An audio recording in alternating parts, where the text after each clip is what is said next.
Assalamualaikum warahmatullahi wabarakatuh. Pada video kali ini kami akan membahas mengenai pembobotan kata, yaitu bagaimana caranya kita menentukan nilai TF, nilai IDF, nilai bobot tiap tem, maupun nilai bobot yang paling besar pada sebuah dokumen. Yang pertama akan dijelaskan oleh saya sendiri, Tia Iklima,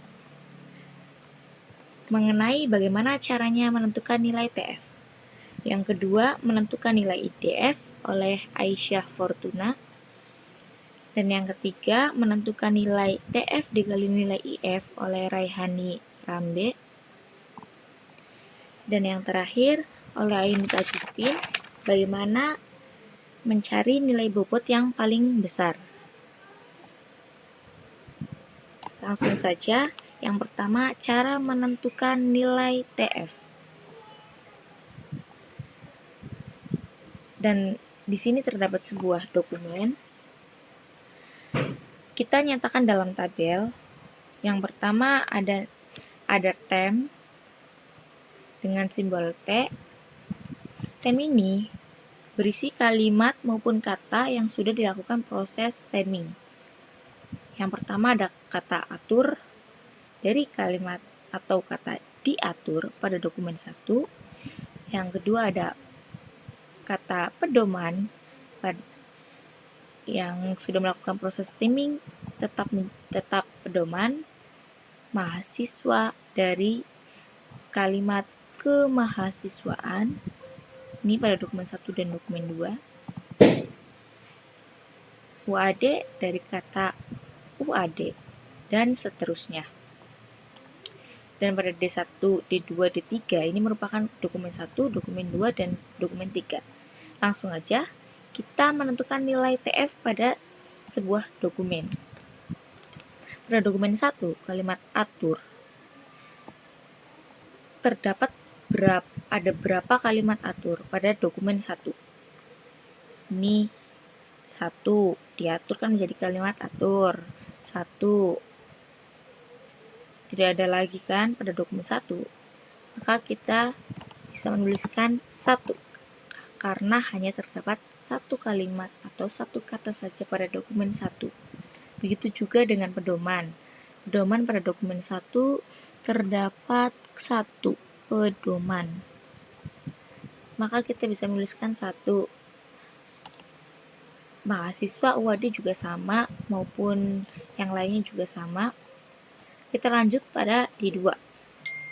D2 ini yang pertama ada kalimat atau kata atur pada dokumen 2. Apakah ada kalimat atau kata atur pada dokumen 2? Kita cari. Ternyata di dokumen 2 tidak ada kalimat atur. Maka kita bisa menuliskan 0 pada dokumen 2. Begitu juga dengan pedoman. Kita kasih contoh yang lain. UAD. Apakah ada kalimat atau kata UAD pada dokumen 2? Kita cari. 1 dan 2. Maka kita bisa menuliskan 2.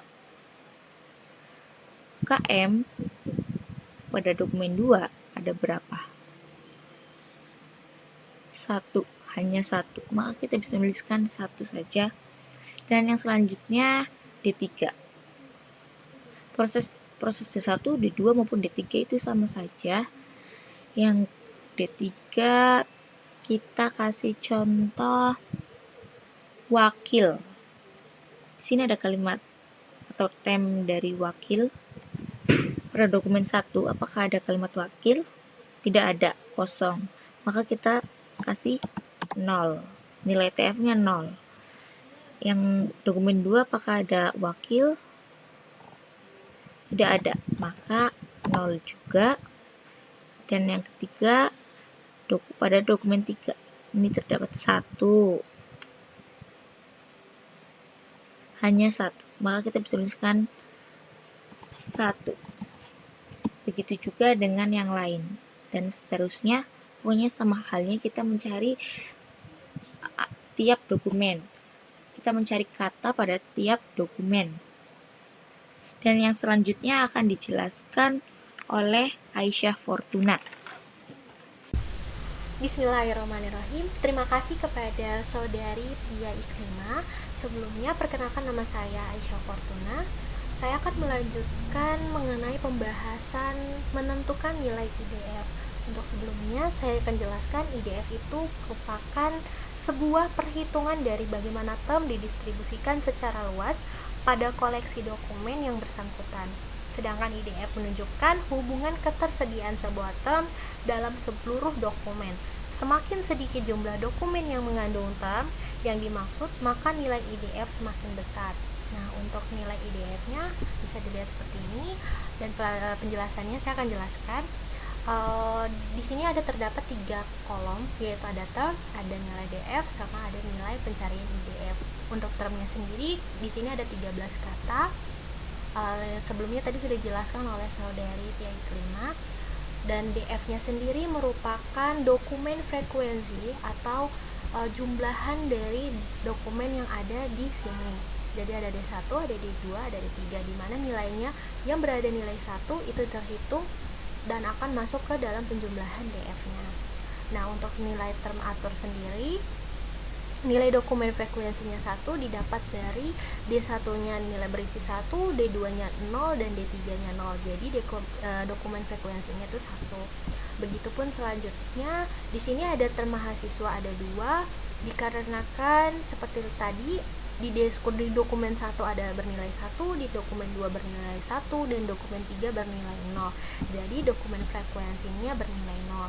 Begitupun selanjutnya di dokumen frekuensi 3, termnya UAD, yaitu ada 3 karena UAD-nya berisi nilai 1, di dokumen 1, di D2-nya juga ada berisi 2, dan di dokumen 3-nya ada berisi 2. Jadi jumlah frekuensi dari dokumennya adalah 3.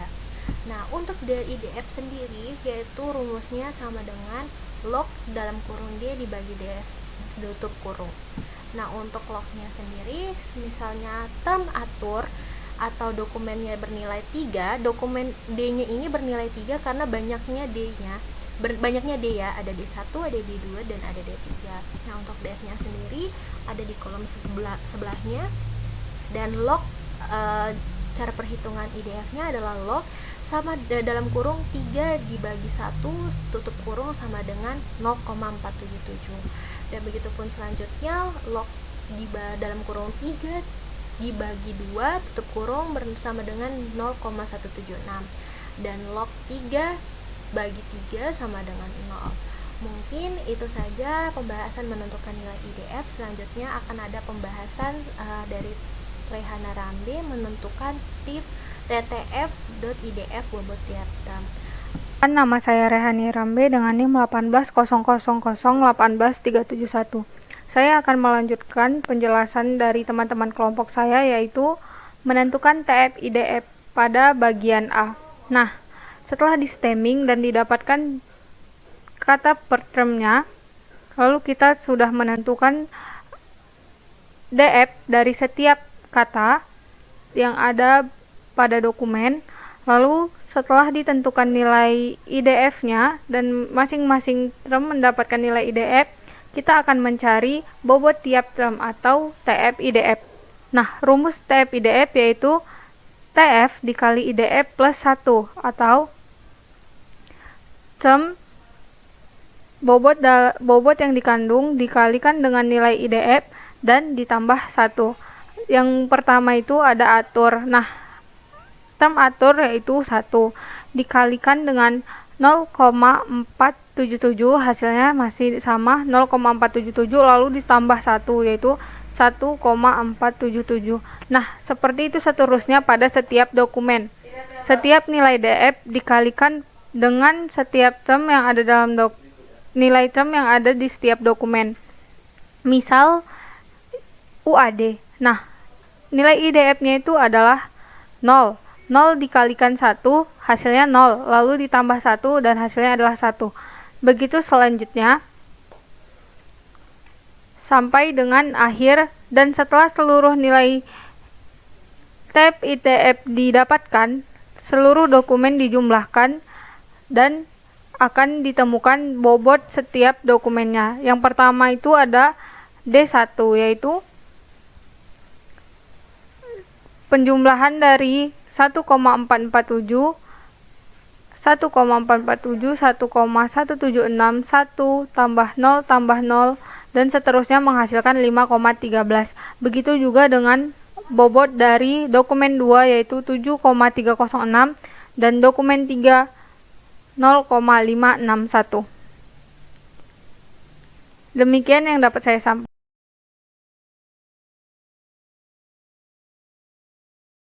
Kemudian saya Ayunita Agustin dengan NIM 1818372 akan melanjutkan di bagian B, yaitu tentukanlah dokumen yang memiliki nilai bobot yang besar dengan kata kunci MHS, UAD, dan UKM.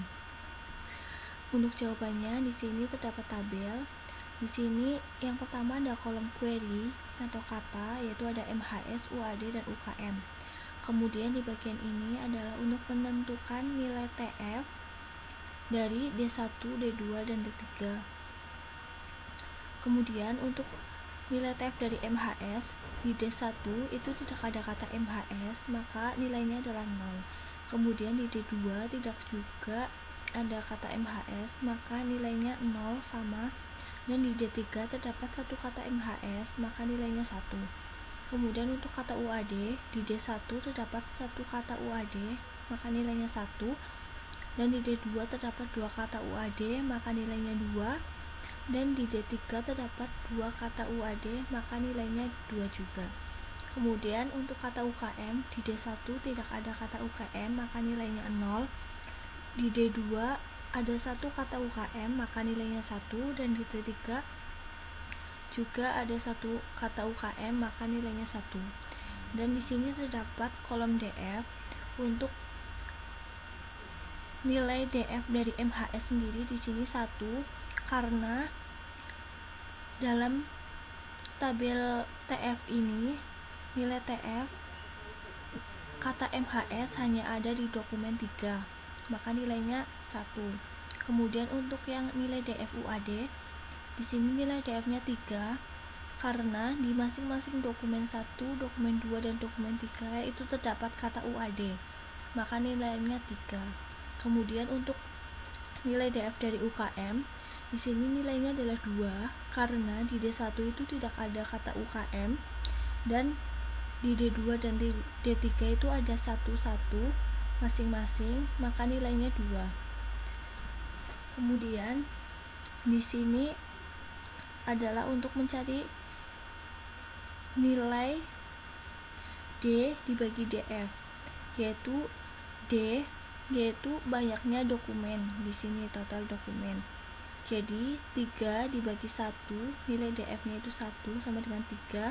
Kemudian untuk UAD 3 dibagi 3 sama dengan 1, dan UKM 3 dibagi 2 sama dengan 1,5. Kemudian untuk mencari nilai IDF, rumusnya adalah log D per DF. Berarti log dari D per DF ini yang MHS adalah 3, berarti log 3 sama dengan 0,477. Lalu yang UAD log 1 sama dengan 0, dan yang UKM itu log 1,5 sama dengan 0,176.